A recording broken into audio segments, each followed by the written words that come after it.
Hello everybody. Today I'm going to be unboxing something very interesting and new for me. It is a pencil made by the German company Kaweco, or Kaweco. I'm not really 100% sure how to say it, but I ordered this online. It came in the mail today. It was on sale.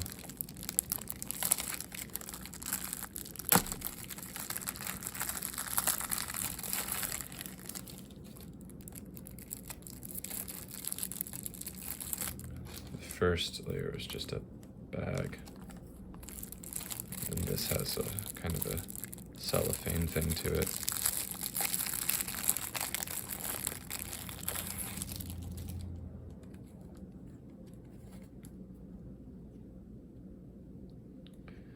The box was made in China, but this is from Nuremberg, Germany. This is far and away the most expensive pencil I've ever bought, but I bought it as kind of a birthday present to myself.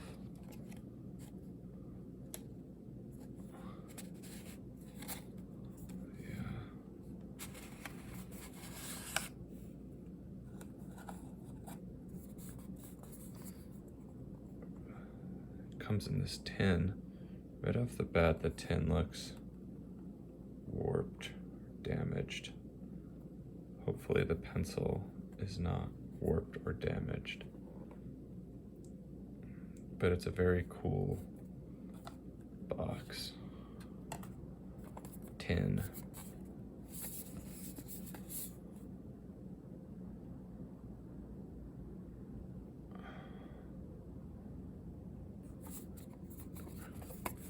Reminds me of like an Altoids tin or sardines tin.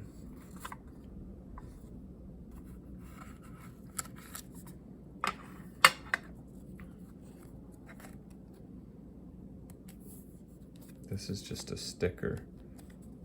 It's nice.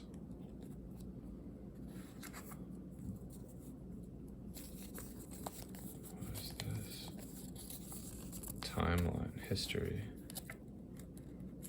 of the company. Wow.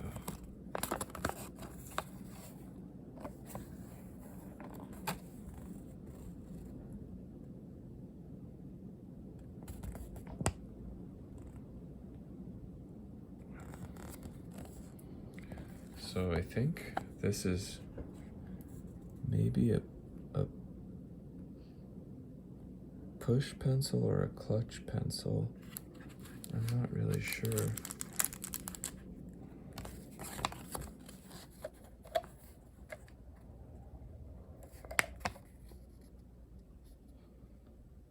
Wow. Here's all of the history, which ends in 1994. There's a certification and a warranty. Kaweco writing instruments stand for quality and design. Tried and tested products are made with cleverness and love while using modern materials and colors since 1883. Maybe someday I will read all of this, but it provides instructions on how to assemble and use all of their products.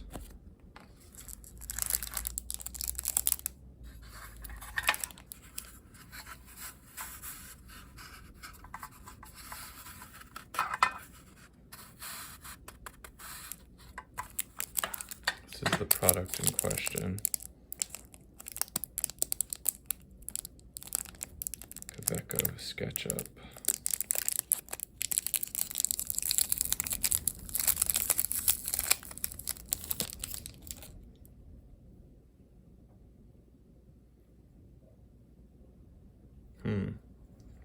I guess it doesn't come with lead, which is kind of a bummer.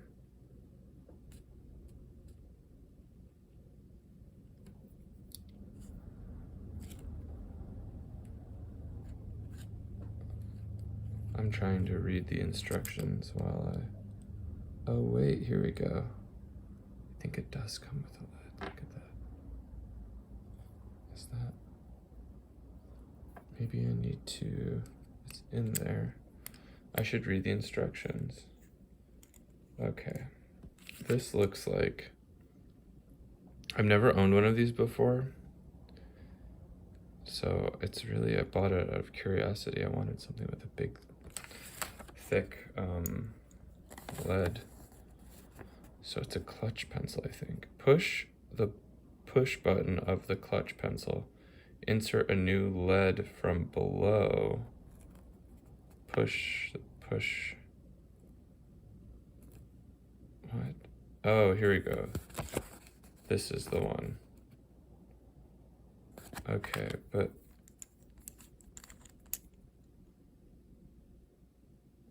I can't tell. Is that a lead in there? I think it's in there already, and now I just need to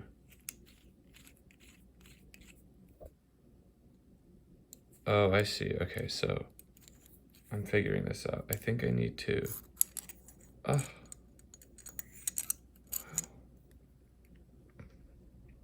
it's so funny I'm recording this because I feel like a total dumbass. I should have watched a video on how to do this first. So this loosens the back. What I need to figure out, I think if I just push the button, look at that, it opens, and I think there's already lead in there, so look at that. I figured it out. It turns out if you just follow the instructions that say push the push button, these are the instructions for the SketchUp. That's the one that I have here. Kaweco SketchUp 5.6 Germany. I'm really excited. I thought that it didn't come with any lead for a second, and I was kind of bummed out. This happened to me when I bought my first Kaweco pen. I own a Kaweco Sport, and the ink cartridge was like hidden in the body of the pen. It's fine. Yeah, once again, a little bummed about the tin being dented, but like truly that doesn't matter. I'm sure I could just, nope, that made it worse. Whatever. It doesn't matter. It's a really small thing. And it doesn't seem like the pencil is in any way damaged. So the body's really interesting. There's all these different ways that it can be loosened and tightened. I got it in the brass finish. My light here is pretty harsh and fluorescent. It's like a work desk lamp, so you don't really get a sense of how like yellowy brass this is. It looks more like green on the camera, I think. So if I unscrew this, it looks like here I can see like the whole mechanism of the thing. I'm not sure why I would need to access that. Unscrew that, and then I guess if I want to protect the tip of the lead, I can just press the back and it'll go back in like that, and I can press it and it'll come out. This is some chonky lead, and I'm wondering where I can buy replacement lead, but I'm sure it exists. So now the question we're all dying to know the answer to is, how does it write? So I have a book here, my sketchbook.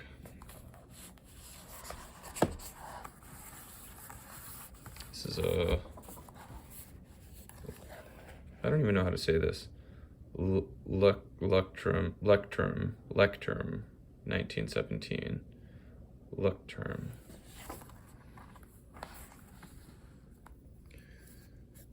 I kind of want access to the, I want to be able to use this side of the, well, let me zoom in a bit.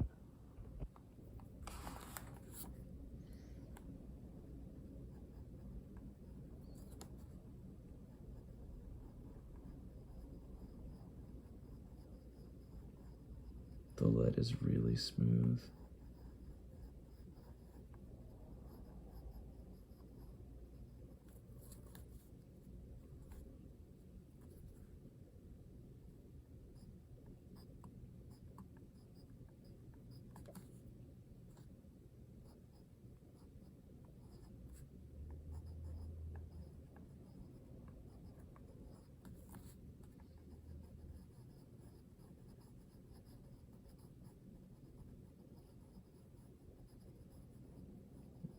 like it a lot.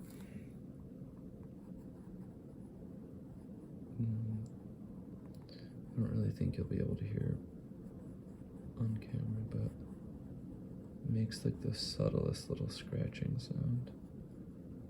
It's really smooth and subtle. This lead just glides across the paper.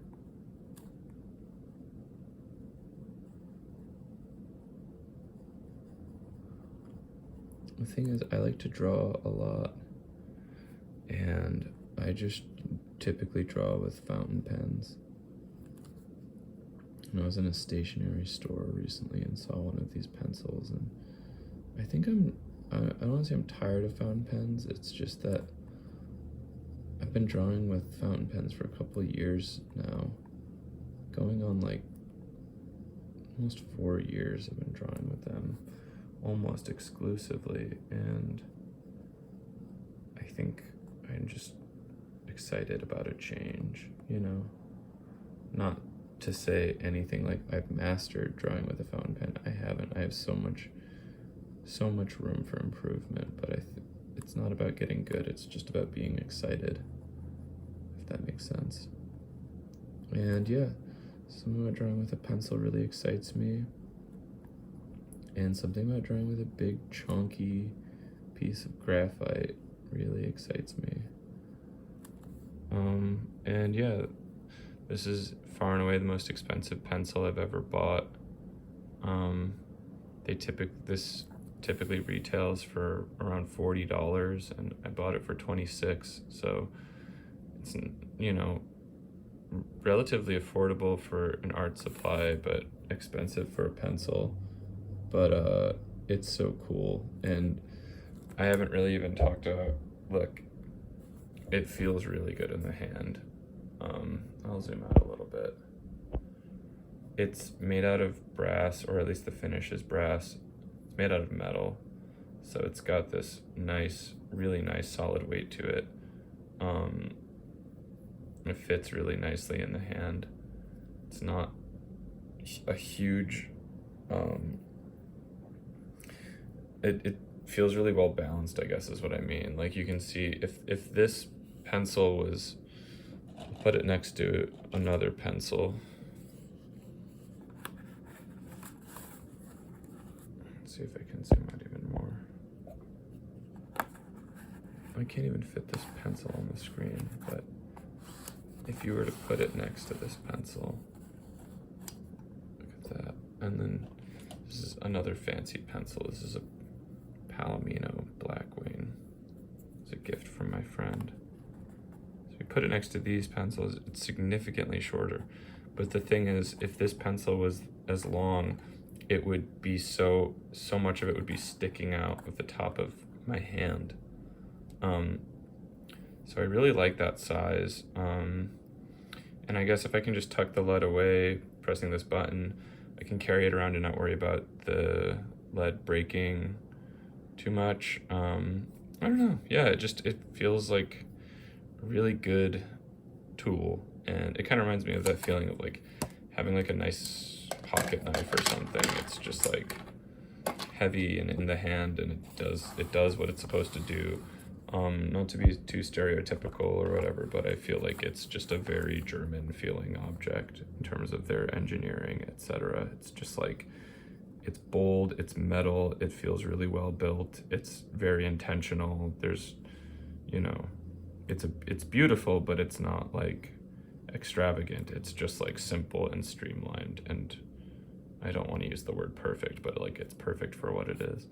One thing I'm curious about, one thing I'm wondering is, I can't really use the side of the lead. Maybe if I,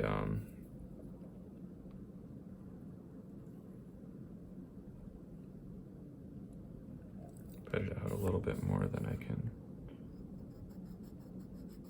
yeah, see, this is awesome. Dang, I'm really excited to draw with this. And yeah, and I'm really excited to draw with pencil, which I, wasn't really feeling before I bought this. I guess the thing is, like, on my YouTube channel, I just film myself unboxing stuff that I buy on the internet. So I think I give off the impression online that I'm super into like buying things and like whatever consumerism you could call it. And like I think we all are in modern society to some extent. Like that's kind of, in America at least, that's like our whole culture is like it's based around consumerism. And I could talk about that for a while, but I'm not going to. The point is, I don't really buy stuff like this very often, and you'll notice I don't upload videos weekly or monthly. You know, sometimes it's just a couple times a year, and like the things that I buy on this channel, I still have like, you know, most, like I can't really, I'm not going to go through everything, but it's like these are things I intend to keep for a long time. And I'm saying all this to kind of justify like, why did I spend $26 on a pencil I didn't need when I just showed you two perfectly good pencils. This one's perfectly good, actually could use an eraser, and this one is a really nice pencil. My friend who gave me this pencil describes Palomino Blackwing as the Rolls Royce of pencils. This is a really good pencil. I could just get into drawing with this. But when I picked this up the first time in that stationery store, I felt inspired to draw. And that is something I think, you know, I don't want to say you can't put a price on it, because obviously, you know, there are limitations, and like some people truly don't have an extra $26 to spend on a pencil. But I think if you're an artist or a person interested in getting into art or any hobby really, do you need to have the best equipment? No. Do you need to have expensive equipment? No. But I think it's important to invest, and this is something I've learned in adulthood. It's important to invest in equipment that inspires you to do the thing, to create. I read an article once about running shoes because I wanted to get into running. Spoiler alert, I did not get into running. I do not go running. But I was like wondering what kind of running shoes I should buy. And so there was an article that was talking about like, here's a lot of characteristics of running shoes that you should look for. And it's talking about things like arch support and drop and things like that, whatever. Cushioning and things. And one of the features was you should like the way they look. And they were like, this might seem trivial, but buying shoes that you like wearing, that you like the way you look in them, or you like the way they look and you like wearing them, that's going to inspire you to go exercise more. Like a big part of it is just putting the shoes on and going and doing the thing. And it's like, if you buy running shoes that are just totally utilitarian and you like really don't like wearing them, like that's not going to make you want to go running. And I feel the same way about creativity, where it's like, yes, it's a poor craftsman who blames their tools. You know, it's not like you need to have super fancy stuff in order to make things. However, if like me, you've been drawing, you know, your whole life, but have, I mean, I say that's, I liked drawing when I was a kid. I kind of got back into drawing as an adult, to be honest, but I've been drawing more consistently as an adult for the last 3 or 4 years. And, you know, I think there's nothing wrong with spending a little bit more on something like this. And it's, you can tell how insecure I am about it by how far I'm going to justify it. Like, some of you might not think that this is odd at all, but I guess I'm just saying it because that there's a point in my life when, not all that long ago, where I thought like that. And if you're watching my channel and you think like that, I totally understand. But I don't know, money is a weird thing. It's really hard to feel like you have enough of it, and most people, at least in our country, don't. So it can feel shameful to spend money on frivolous things like $26 pencils. Anyway, that's enough about that. So far, I love the Kaweco SketchUp 5.6. We'll see how versatile it is. Maybe it's really only good for certain things, but so far I really like drawing with it. I'm going to a figure drawing class tonight, and I usually try to use charcoal in those. And the thing is, I suck at drawing with charcoal. I'm really bad at it. But I only ever do it when I'm at figure drawing. So, which I go to maybe once a month or every couple months. So, yeah, that's enough about the pencil. It's great. I like it. If you got the money, I would say get it. Also, side note, if this pencil cost $40, I probably would not have bought one. Something about that $14 off really sealed the deal for me. But if you, I don't know, would I recommend buying it? Yes, if you want this for $26 if it's on sale. Yeah, Kaweco makes really good stuff. This is my second Kaweco product, and maybe someday I'll own a third. Well, thanks so much. I hope you liked the video, and I hope you have a great day. Thanks, take care.